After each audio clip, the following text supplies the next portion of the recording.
Police की तरफ से दी जाती है। जैसा कि आपको जानकारी है कि खैरीघाट थाना क्षेत्र में एक 7 साल की बच्ची का जो है वो गला घोंट के हत्या की गई थी। इस संबंध में उसका मुख्य मुलजिम जिसका नाम अरुण है उसको गिरफ्तार किया गया था और आज उसको कुछ बरामदगी के लिए पुलिस ले जा रही थी। इसी दौरान वो मौका पाकर पुलिस के कस्टडी से भाग निकला। पुलिस ने चारों तरफ इसकी घेराबंदी की। पुलिस को सूचना मिली कि ये सोबतिया से बाग से जो रोड इमामगंज की तरफ जा रही है उसके सहारे ये जो है नेपाल निकलना चाहता है।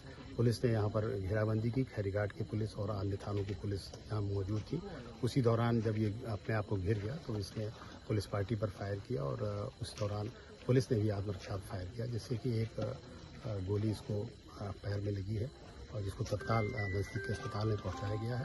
और इसके पास से एक 312 बोर का एक तमंचा मिला है और पुलिस इसमें आगे की वैधानिक कार्रवाई कर रही है।